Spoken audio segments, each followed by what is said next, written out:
पहला, नाम जप में स्वाभाविक प्रीति, हर समय एक ऐसी लगन, एक ऐसी अगन जो बुझे ना, जो टूटे ना। नाम के प्रति एक विशेष प्रियता। ये भगवान की ऐसी प्रचंड माया है कि रोज नाम महिमा सुनते हैं, पकड़ नहीं पाते हैं, रोज सुनते हैं। कैसे बड़ा विचित्र खेल है। हम सब सुनते हैं, हम सबको पता है यहां से नाम रूपी धन लेके जाएंगे और कुछ नहीं। उसकी तरफ से कितने हम उदासीन हैं। जो हमारे साथ नहीं जाएगा उसमें कितनी लगन है, जो हमारे साथ जाएगा उसमें कितने हम उदासीन हैं। उदासीन, कोई पीड़ा नहीं नाम के बिना हमारा समय नष्ट हो रहा है। अब सोचो, कोई व्यापारी अगर वो 100 रुपए का घाटा हो जाए तो बर्दाश्त नहीं करता, क्योंकि वो और 100 रुपए प्लस मुनाफा ही चाहेगा।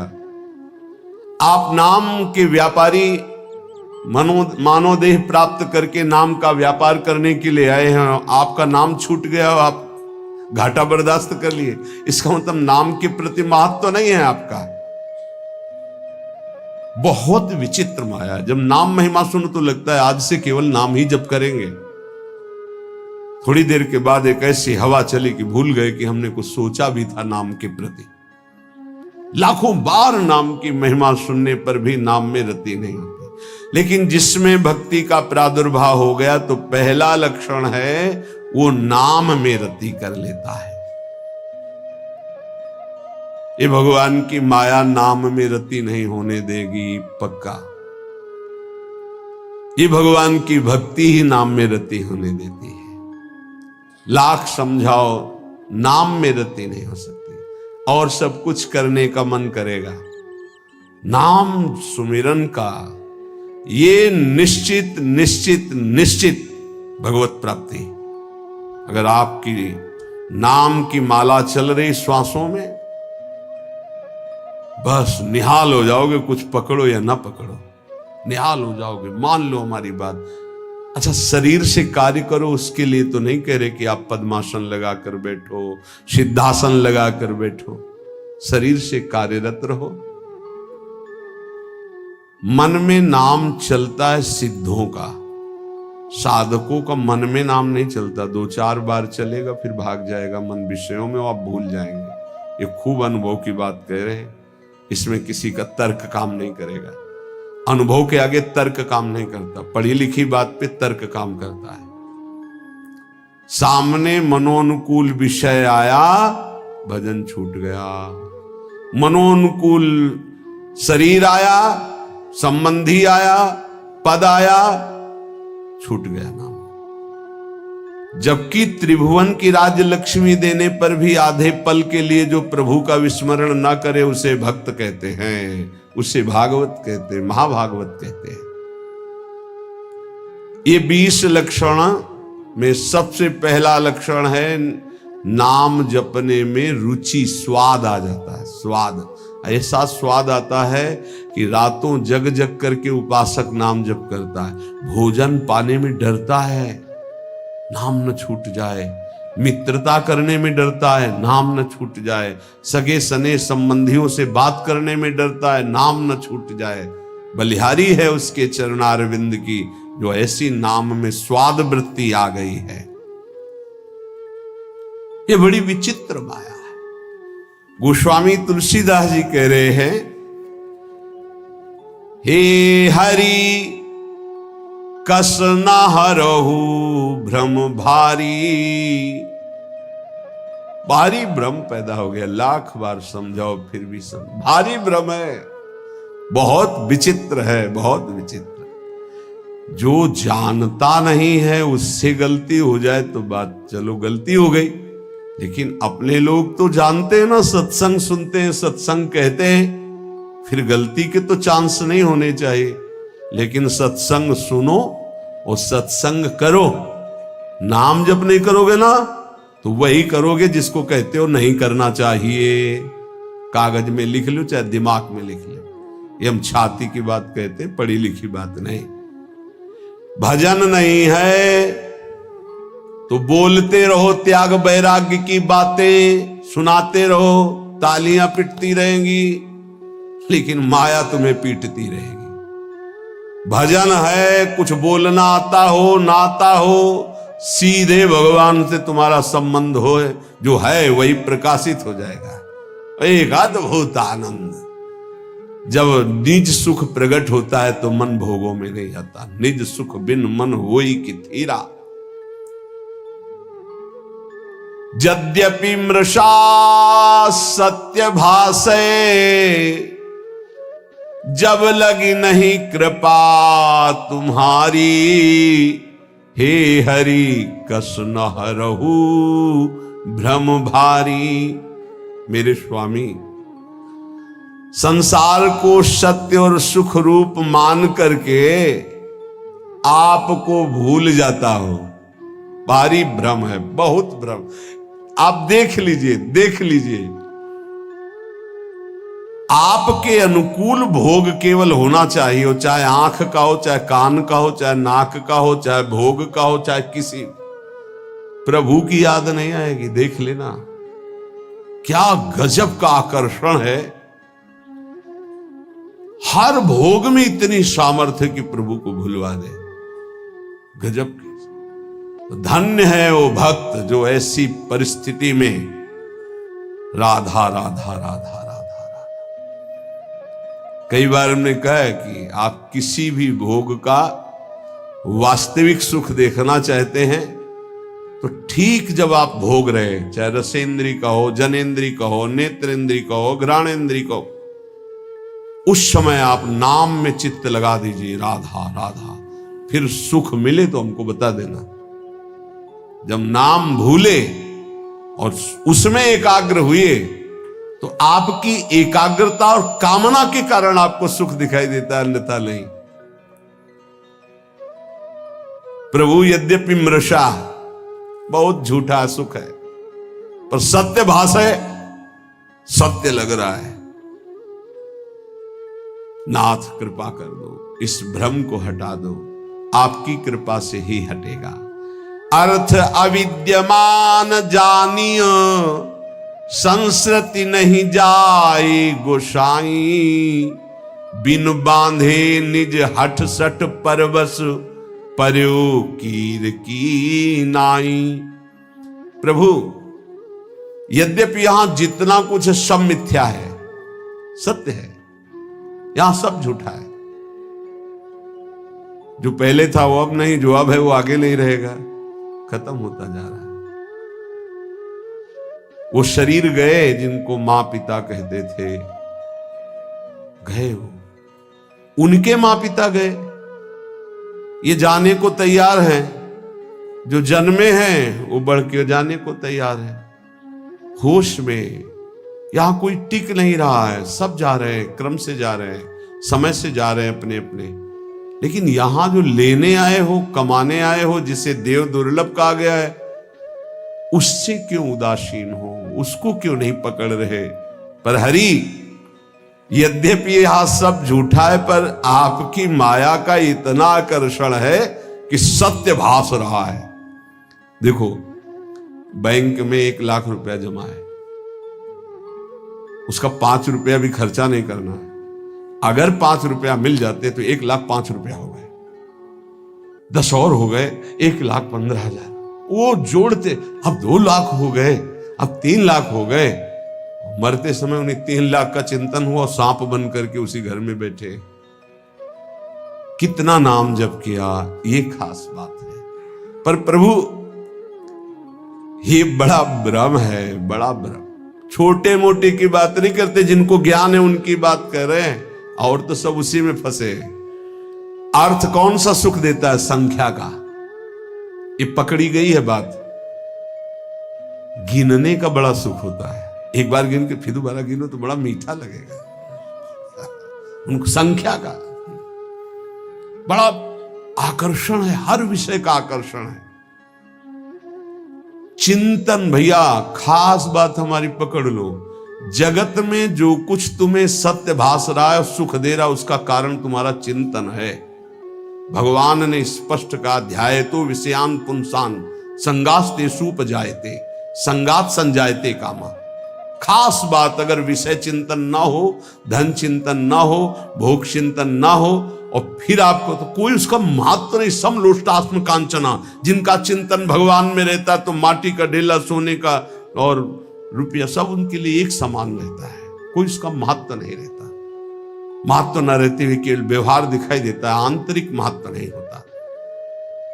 प्रभु मैं ये जानता हूं, अर्थ अविद्यमान जानी, संस्कृति नहीं जाए गोसाई, बिनु बांधे निज हठ सठ परवश पर्यो कीर की नाई। मैं ये जानता हूं कि मेरा शरीर भी छूटेगा, धन भी छूट जाएगा। मैं जानता हूं कि पुत्र आदि परिवार के मेरे नहीं है। नहीं, परिचय बताओ, ये 20 साल पहले कहां थे? अगर आपका बहुत घनिष्ठ प्रेम है कि मेरा इकलौता लाडला पुत्र है, तो ये 20 साल पहले कहां था आप बताओ।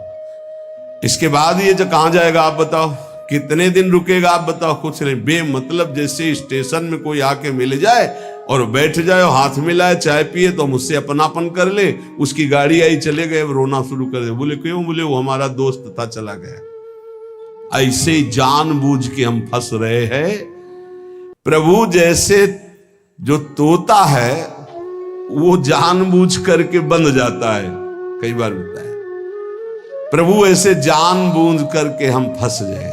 अब ऐसी और भगवान बीच बीच में सब आसक्तियों को हटाने के लिए विरोध करवाते रहते हैं। कटु वचन, प्रतिकूल व्यवहार, पुत्र से, पत्नी से, पति से, सबसे समझ समझ कोई तेरा नहीं।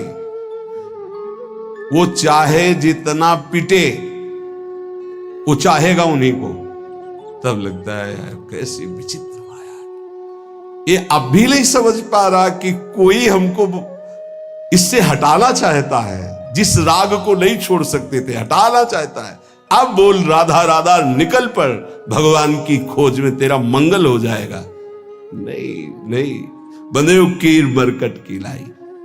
सपने व्याधि विविध बाधा, जन्म मृत्यु उपस्थित आई। वैद्य अनेक उपाय करे, जागे बिनु पीर न जाई। भाई ऐसा है जैसे कोई स्वप्न में देखा कि मेरे पेट में बहुत दर्द हो रहा है, और इतना भयानक दर्द कि बस मरने जा रहे हैं। अब वो चिल्ला रहा है स्वप्न में, पेट दर्द कर रहा है, दवाई दो, और आवाज बाहर निकल रही है। अब बाहर से बड़े बड़े वैद्य बुला करके उसको दवाई पेट में लगाई जाए तो क्या उसका दुख दूर होगा? विचार करके बताना। बोले नहीं, वैद्य अनेक उपाय करे, जागे बिनु पीर। उसको दवाई की जरूरत नहीं। बोले जरूरत क्या? उसे जगा देने की जरूरत। अब ना पेट में दर्द है, ना मृत्यु जैसा कष्ट है, कुछ नहीं।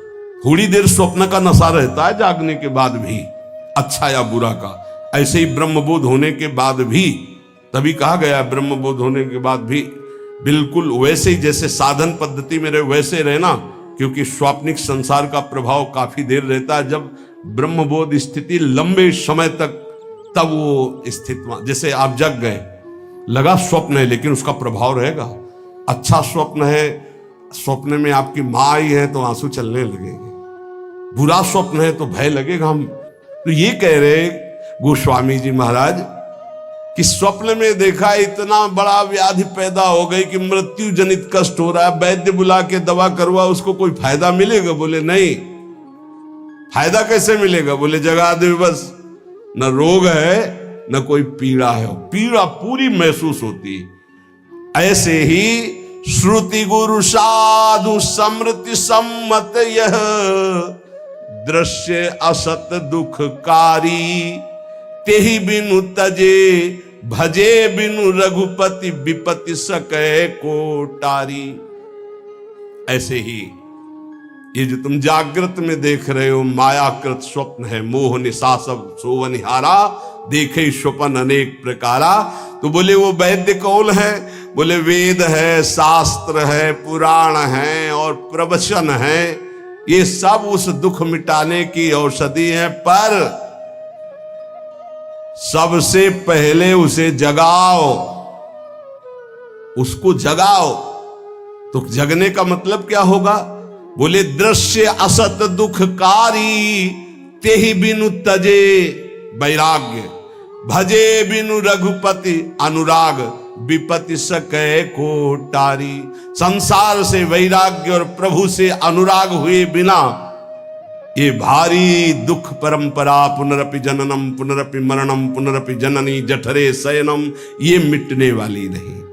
बहुपाय संसार तरन कहां, विमल गिरा श्रुति गावे, तुलसीदास मैं मोर गए बिनु, जीव सुख कबहू न पावे। मैं और मोर तोर तय माया, जब तक मैं मोर तय तोर नहीं जाएगा तब तक कभी सुख की अनुभूति नहीं होगी। ये ऐसा भ्रम फैल गया मैं मोर तय तोर का कि नाम में रति ही नहीं होती।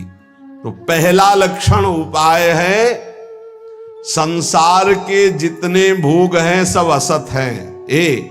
ये जादू के द्वारा रचे हुए हैं। जादू के द्वारा जब सामान रची जाती है तो होती नहीं है, केवल दिखाई देती है। आप छुओगे तो आपको दिखाई देगी, लेकिन आप उसका भोग नहीं कर सकते, उसमें है ही नहीं कुछ। वो केवल रचना तुम्हारे नेत्रों को मंत्र शक्ति से बांध करके संकल्प के द्वारा की गई। तो ये संकल्प के द्वारा रचना हुई भाई पूरी सृष्टि की। एको हम बहुश्यामा, यहां केवल परमात्म तत्व और वो दिखाई नहीं दे रहा, हमें भोग तत्व दिखाई दे रहा है। रसेंद्री का, नाना प्रकार की इंद्रियों का भोग, ये बहुत बड़ा स्वप्न है, बड़ा दीर्घ स्वप्न है। इसको जगाने के लिए संत महात्मा गुरुदेव ये कृपा प्रसाद कर रहे हैं। तो जब जग जाओगे तब तुम्हें कोई रोक नहीं पाएगा भगवत प्राप्ति के लिए, क्योंकि पता चल जाएगा झूठा है, कौन सा भोग सत्य है। आप देखो ना कैसी आसक्ति है, 100 बार 1000 बार उसी भोग को भोग लो फिर भी मन कहता नहीं सुख तो वही है, राधा राधा राधा। ये तो कल्याण के लिए है, सुख वहां है। ये स्वाप्निक जो सत्य भाव स्वाप्निक बैठ गया है, ये सत्य बैठ गया है। ये पाठ कर लो, नाम जप कर लो, इससे तो कल्याण होगा, लेकिन आनंद जो आएगा वो टीवी में आएगा, गेम खेलने में आएगा, वो इंद्रियों के भोगों में आएगा। ये तो कल्याण के लिए है। और ये पता लिए कि आनंद है तो भगवान में, और दुख है तो दुखालयम शाश्वतम संस। बड़ा विचित्र माया का जाल बिछा हुआ है, जिसने उन्हें बिछाया है वही तुम्हें निकालने के लिए कृपा भी कर रहे, सत्संग मिल रहा है। पहला है नाम जप, बैठा लो। भक्ति का पहला लक्षण है अव्याव्रत भजनात्, अखंड भजन, निरंतर भजन। भजन नहीं है भक्ति की पहली सीढ़ी ही नहीं तुम्हारे, तो फिर महल पर कैसे पहुंच जाओगे। पहला लक्षण राधा राधा राधा राधा, खूब नाम जप। दूसरा लक्षण, उस भक्त की जिह्वा से कभी भी किसी की निंदा नहीं निकल सकती। इनको अपने जीवन में स्वाध्याय के रूप में रखकर आचरण में उतारना चाहिए। कभी भूल कर किसी की निंदा मत करो, नहीं आपका भजन करने का भाव नष्ट हो जाएगा और भजन नष्ट हो जाएगा। तीसरा, चाहे जितनी अच्छी वस्तु आ जाए, चाहे जितना बड़ा मित्र आ जाए या कोई भी सांसारिक पद प्रतिष्ठा, कभी हर्षित मत होना। हर्षित हो गए तो भगवान का भजन छूट जाएगा। हर्ष मत करना। ये हर्ष द्वंद्व के अंदर आता है, हर्ष और शोक। बढ़िया कोई गाड़ी आई, कोई सामग्री आई, कोई हर्षित हो गए तो अगला लिखा है फिर आपको शोकित होना पड़े। हर्ष और शोक दोनों भजन को छीन लेते हैं, भजन नहीं होने देते। भगवान की माया के द्वारा प्रेरित होकर के जब आप नाम जप करेंगे, किसी की निंदा नहीं करेंगे तो आपके सामने ऐसे पदार्थ, वस्तु, व्यक्ति, ऐसे पद आएंगे कि आपको हर्षित कर दे। हर्षित मत होना, प्रसन्न होना, आनंदित होना ये प्रभु से होता है, माया के द्वारा हर्ष होता है। हर्ष शोक भय नहीं मन माही, अस सज्जन मम उर्वस कैसे, लोभी हृदय बसे धनु जैसे। भगवान कहते मेरे भक्त के अंदर हर्ष नहीं होता। हर्ष शोक भय नहीं मन माही। तीसरा ये, भगवान की माया के द्वारा कुछ भी आपके पास भेजा जाए आप हर्षित नहीं होइएगा। ये ध्यान रखिएगा, ये माया रचित वस्तु से हमें आनंदित नहीं होना। यदि नहीं हुए तो तुम शोकित नहीं होगे जब कोई नष्ट होगा, और जब हर्ष शोक नहीं होगा तो नाम चलेगा। जैसे एकांतिक में कई बार प्रश्न करते हैं कि हमारा पुत्र मर गया, भगवान पर श्रद्धा नहीं रही, हमारा तो भजन ही चौपट हो गया, अब हमारी श्रद्धा नहीं रहेगी। वो हमारा सब काम चौपट हो गया, जब से भजन शुरू किया सब बाधाएं खड़ी हो गई, हमारी श्रद्धा नहीं रही। क्यों? पाप नष्ट हो रहे। भजन शुरू किया, माया ने विघ्न रूप प्रारब्ध को सामने खड़ा कर दिया। अगर चुपचाप सह गए, शोक आ गया है, नाम चल रहा है, चिंता मत करो, शोक आनंद में बदल जाएगा। हर्ष आया है, हर्षित मत हो, नाम जप करो, यही निरंतर आनंद में बदल जाएगा। हर्षित हुए तो शोकित होना पड़ेगा, शोकित हुए तो सब निराशा छा जाएगी, न प्रभु में आशा रह जाएगी न भजन में। चौथा,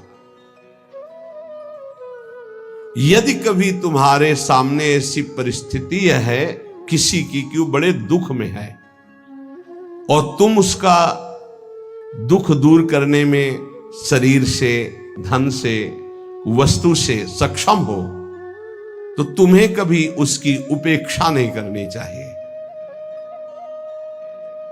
ये बात जरूर ध्यान रखें, इससे बहुत लाभ होता है। किसी के दुख को देख करके उपेक्षा न करें। यदि अपने को अवसर मिला है तो श्री जी का बगीचा है, उसके सामने कोई सावन के समय, ये हो सकता है 18-20 वर्ष के बाद हो, बाहरी कोई संत भगवान वयोवृद्ध आए थे, तो उसी बगीचे के गेट के पास ऐसे जो परिक्रमा का किनारा है पड़े थे और बहुत उनको शौच, वृद्ध थे, कोई देख, अब कौन यहाँ, तो सब परिक्रमा लगा रहे, सब अपने राग रंग में मस्त। सुबह देखा था परिक्रमा करते, सोचा ऐसे ही, फिर भिक्षा को गए तो दोपहर को देखा ऐसे, फिर भी लगा के आराम कर रहे होंगे। शाम के देखा तो फिर वही, तब लगा शाम के दर्शन करने जा, हम नजदीक गए तो देखा वो बोल नहीं पा रहे। एक मित्र संत जो थोड़ा अर्थव्यवस्था वाले थे, उनसे प्रार्थना की, रामकृष्ण मिशन में भर्ती हुई, जो 8-10 दिन, तो उनका जो दुलार मिल रहा था ना, वो हृदय में जो आनंद प्रकट का, ऐसा लग रहा था मेरे प्रभु स्पर्श कर रहे हैं। हमारे पास सामर्थ्य नहीं है तो शरीर से, व्यवहार से, बुद्धि से, अगर अर्थव्यवस्था है तो अर्थ भी लगा करके, प्राप्त सेवा का त्याग करने से भजन में हानि हो जाती है। प्राप्त सेवा, अगर कोई पशु पक्षी मनुष्य ऐसा है जिसके सानिध्य को भगवान ने दिलाया, जैसे पूज्य भाई जी से हनुमान प्रसाद पोद्दार जी महाराज, एक वयोवृद्ध टीबी के रोग के जिनको घर वालों ने निकाल दिया था, वो ऐसे ही रोड के किनारे, बहुत ही बुरी दशा थी। तो किसी भक्त ने बताया कि ऐसा ऐसा कई दिन से देख रहे हो, बहुत। भाई जी नजदीक गए, उनको उठा के लाए, अपने एक कमरे में रखा, जांच करवाई तो टीबी बहुत बढ़ी हुई थी। अच्छा, ये संक्रामक रोग होता है, जैसे थूक आदि, तो सब वो ऐसे दस्ताने और मास्क लगाकर, भाई जी ऐसे ड्यूटी बंधी की 2-2 घंटे 3-3 घंटे सब इनकी सेवा में रहेंगे। अपरिचित, रोग ग्रसित, अनाथ, प्राप्त सेवा ये भगवत स्वरूप है। भाई जी से कहा, भाई जी संक्रामक रोग होता है, आप मास्क नहीं लगाए, आप सावधान। बोले देखो आप मरीज की सेवा कर रहे हैं, हम भगवान की सेवा कर रहे हैं, हमें कुछ नहीं होने वाला, क्योंकि मैं अपने भगवान की सेवा कर रहा हूं। आप मरीज की आप जरूर पहनिएगा, क्योंकि आप मरीज की कर रहे हैं, हम श्री भगवान की, हमारे श्री भगवान। बड़े बड़े महापुरुषों से शिक्षा मिलती है, कभी ऐसा अवसर मिले तो जरूर वहां प्रमाद नहीं करना चाहिए कि हमारा क्या नहीं, भगवान उस रूप में आपको कुछ विशेष स्थिति प्रदान करने के लिए सेवा का अवसर दिए। ये चौथा, प्राप्त सेवा का कभी त्याग ना करें। जैसे एक दो बार ऐसा हुआ है कि कई दिन से भूखे हैं बाबा, कहीं मिलेगा क्या, कहीं भोजन की व्यवस्था है क्या? भोजन की कहाँ व्यवस्था है तो मुझे पता नहीं, लेकिन आइए आप, जो कुछ भोग का श्री जी का एक एक लड्डू लगा दिए, मिश्री लगा दिए, ऐसे वो रखा, आप इसे पाइए और अभी हम मांग के लाते हैं। हमारी जितनी सेवा में सामर्थ्य है उतना हम आपको, अगर आपके पास भोजन की व्यवस्था है और कोई दुखी है, भूखा है, प्यासा है, आप दे दीजिए। कोई ठंडी में कांप रहा है, आपको लग रहा है कि इसको जरूरत है, वास्तविक वो निरपेक्ष है, अपना शाल अपना स्वेटर पहन, फिर आप देखिए आपको हृदय में कैसा आनंद, कैसे आपके सुकृत उदय होते हैं। बहुत रहस्य की बात है। प्राप्त सेवा का त्याग करने से श्री जी के भजन में विक्षेप पड़ जाएगा और उपासक का भाव क्षीण हो जाएगा। वो चाहे किसी पशु पक्षी की हो या किसी मनुष्य की, अगर सेवा प्राप्त हो गई है तो उस समय उपेक्षा ना कीजिए, है ये तो ऐसे संसार है सब नहीं। आप पूज्य राधा बाबा के पावन चरित्र में अवध धाम कनक बिहारी जी के दर्शन कर ले, रास्ते में गधे के रूप में, भगवान ही सब रूपों में, तो बहुत ही घाव कौआ ऐसे जिंदा नोच रहे थे। बाबा ने देखा तो सब, और बाबा प्राय मौन रहते थे, अपना अचला उतारा, पूरा उड़ा दिया, ऐसे ऐसे मक्खियां उड़ा रहे। भाई जी को चिंता रहा करती थी, क्योंकि बाबा भावावेश में कभी भी कहीं भी खड़े हो गए, कहीं पीछे मुड़ के दे, राधा बाबा कहाँ है, पता नहीं कहाँ है। अब दौड़ भाग हुई तो देखा कि अरुण वस्त्र का जो भगवा वस्त्र है वो उस गधे को उड़ाए हुए आप ऐसे। तो कहा कनक बिहारी के पट बंद हो जाएंगे इतने, जब तक ये परम धाम नहीं जाएगा तब तक हम कनक बिहारी के दर्शन नहीं करेंगे। अभी जब इतने बड़े महापुरुष का वस्त्र ऊपर पड़ गया और हाथ लग गया, तब भोग कौन सा रह जाएगा? प्रारब्ध क्षय हुआ, शरीर पूरा हुआ, अवध धाम में शरीर पूरा हुआ, वो भगवान को प्राप्त हुआ, क्योंकि महाभागवत बैठे हुए दुलार कर रहे। ये पशु पक्षी कोई भी, प्रायः महान भागवतों में दृश्य देखा गया। पांचवा, भारी दुख उपस्थित होने पर भी किसी से सहयोग ना मांगे। भक्त, हमें नहीं मांगना, हमें प्रभु की तरफ देखना। अगर उनकी तरफ से कोई भेजा हुआ है तो मानते हैं कि निमित्त बनाकर प्रभु ने इसको भेजा है, हमारी कोई पर्सनल मांग नहीं, पर्सनल संबंध नहीं। तभी आप भगवत भाव को जान पाएंगे कि कितनी कृपा हम पर है। अपना भारी से भारी समस्या में केवल संबंध प्रभु से रहना चाहिए, किसी अन्य के प्रति हमारा भाव ना जाए। ये अध्यात्म है, इसे ठीक से समझ लीजिए। भारी से भारी दुख उपस्थिति होने पर भी हम किसी से सहयोग ना मांगे, अन्य किसी से। हम उसको जितना निवृत्त कर सकते हैं, जो व्यवस्था दी प्रभु ने, नहीं तो हम प्रभु की तरफ देखते हैं। सच्ची मानना, बड़ी से बड़ी व्यवस्था एक क्षण में वो प्रभु कर देते हैं। निमित्त किसी को बना दे, तब आपको लगेगा ये श्री जी के द्वारा किया हुआ विधान है, मेरे द्वारा नहीं। छठा, तुम्हारे पास जो भी वस्तु है, जो भी पद है, जो भी संपत्ति है, वो केवल श्री भगवान के द्वारा दी हुई है, वो श्री भगवान की है, ऐसा भक्त प्रतिपल मानता है। नाथ सकल संपदा तुम्हारी, मैं सेवक समेत सुतनारी। साधन वैराग्य मार्ग में जो तपस्या है, जो भजन है, जो ज्ञान है, जो वैराग्य है, जो प्रेम है, जो भी, वो प्रभु के द्वारा प्रदत्त है, इसलिए कभी उसका अभिमान न करे। न बाहरी पद प्रतिष्ठा संपत्ति का, न आंतरिक तप समाधि आदि तक का। सातवां, कोई भी प्राणी कितना भी तुम्हारे प्रति, वही जो अभी वृंदावन महिमामृत में सुना, कितना भी अपमान करे, निंदा करे, अपराध करे, चुप रहना, सहन कर जाना, कुछ मत बोलना। उसकी तो तुम्हारी क्षमा ही जाकर के बुद्धि ठीक कर देगी। दंड से ज्यादा क्षमा में बल होता है, ध्यान रखना। भगवान शिव कह रहे हैं, अपने कर्म जाए अपकारी, उमा क्षमा साप होते भारी। यदि आपने क्षमा कर दिया तो आपका आनंद बढ़ेगा, और वो क्षमा उसके लिए सांप से भी अधिक दंड जाकर के देगी। हमें ऐसी भी भावना नहीं करनी, हमें हृदय से क्षमा करना है, पर वो अपकार करने वाला अपने आप जलेगा, अपने आप नष्ट होगा।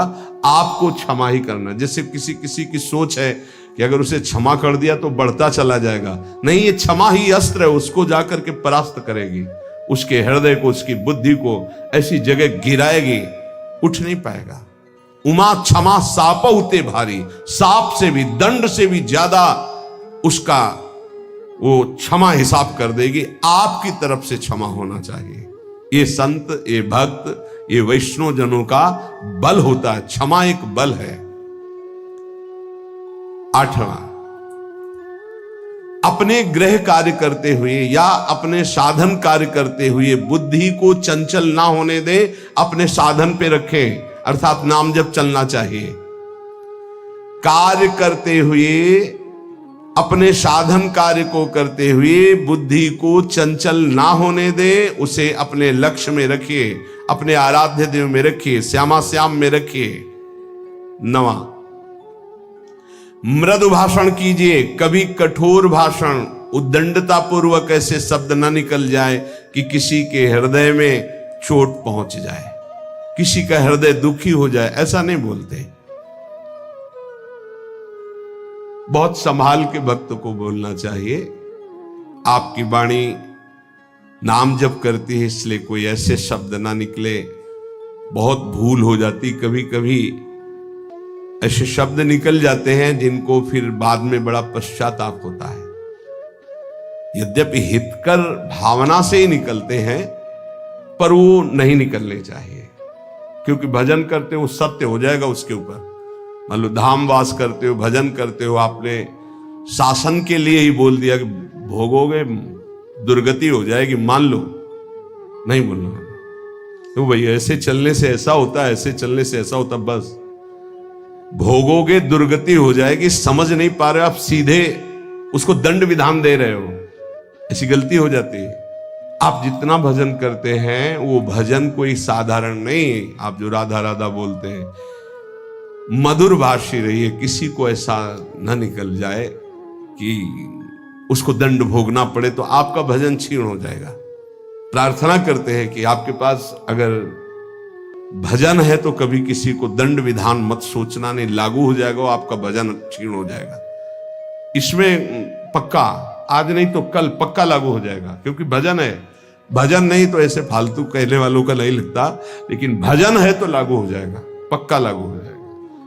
बहुत डरना चाहिए भजन करने वालों से, कहीं हमसे त्रुटि हो जाओ कुछ ऐसा। संतों के वचन मंगल के लिए होते, भगवत प्राप्ति के लिए होते, ब्रह्म प्राप्ति के लिए होते। कहीं हमारे द्वारा कुछ ऐसे शब्द ना निकल जाए जो किसी को कष्ट प्रदान करने वाले हो। बहुत संभल के, क्योंकि भजन करते हो, पक्का लागू हो जाएगा। यदि नाम जप कर रहे हो पक्का लागू हो जाएगा, पर आपका भजन क्षीण हो जाएगा। जैसा आप संकल्प करेंगे वैसे ही आपकी दशा होगी, ध्यान रखना। यदि हम संकल्प करते हैं दूसरों का मंगल हो तो हमारा मंगल हो जाएगा, हम दूसरों का मंगल में तो हमारा मंगल हो जाएगा, पक्का हो जाएगा। 10वां, गंदी भाषा का प्रयोग अश्लील भाषा, ये नाम जापक की जिह्वा से नहीं होना चाहिए। गाली गलौज, ये सब गंदी बातें, ये सब नहीं, हंसी मजाक में गंदी बातें, ये सब नाम जापक की जिह्वा पे नहीं होनी चाहिए। कहा जो कोई भी व्यसन करता है, कोई भी व्यसन, उसका नाम सिद्ध नहीं हो सकता, उसका भजन से। देखो जो सिद्ध पुरुष हैं उनकी नकल नहीं करनी चाहिए। जो भगवत प्राप्त हैं, जिनका भजन निरंतर चलता है, उनकी नकल नहीं करनी चाहिए, उनका आचरण अनुसरण नहीं करना। वो जो उपदेश से उनका आचरण मिले, ऐसा शास्त्र आज्ञा करते। कोई भी व्यसन साधक अगर करेगा, अश्लील संभाषण बोलेगा, तो नाम कैसे सिद्ध हो पाएगा। 10वां